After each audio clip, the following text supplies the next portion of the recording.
যারা এই কথাগুলো বলেন, সেকেন্ড রিপাবলিকের কথা বলেন এবং দ্বিতীয় আরেকটি নতুন সংবিধানের কথা বলেন, তাহলে কি কারণে শহীদ প্রেসিডেন্ট জিয়া রহমান ৭১ সালের মহান স্বাধীনতার ঘোষণা দিয়ে পাকিস্তান সেনাবাহিনীর থেকে সমস্ত সেদিন তারা বিদ্রোহ করে সেক্টর কমান্ডার হয়েছেন, তারা মুক্তিযুদ্ধ করেছেন সেনাবাহিনী।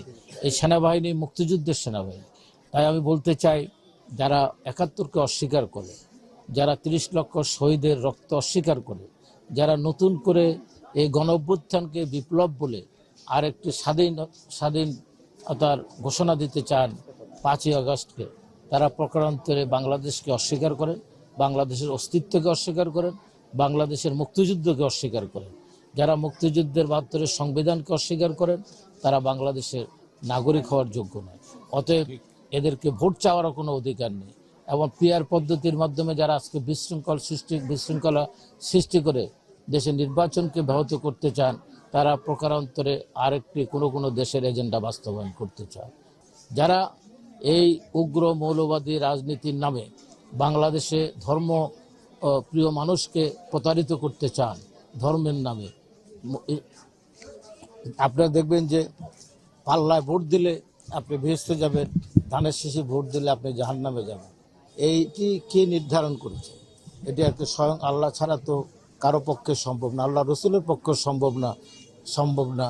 উনিও বলেন নাই যে আমি বললেই, সুপারিশ করলেই কেউ বেহেশতের সার্টিফিকেট দিতে পারেন।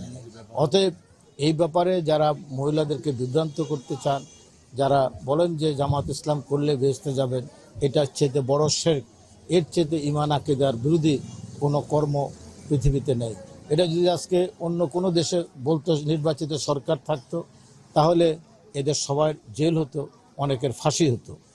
যারা ৭১কে স্বীকার করে না, যারা ৩০ লক্ষ শহীদের রক্ত স্বীকার করে না, যারা ৭২-এর সংবিধান স্বীকার করে না, তারা বাংলাদেশের নাগরিক হওয়ার তাদের কোনো অধিকার নেই, ভোট চাওয়ার অধিকার নেই এবং ভোটে দাঁড়ানোরও কোনো অধিকার নেই। আপনি ২,০০০ লোকের মৃত্যু হয়েছে, ২০,০০০ লোক আপনার আহত হয়েছেন, নিহত হয়েছেন। আমরা ১৭ বছর আন্দোলন করেছি, জুলাই এই ৩৬ দিনে ২০,০০০ লোক গুলিবিদ্ধ হয়েছে।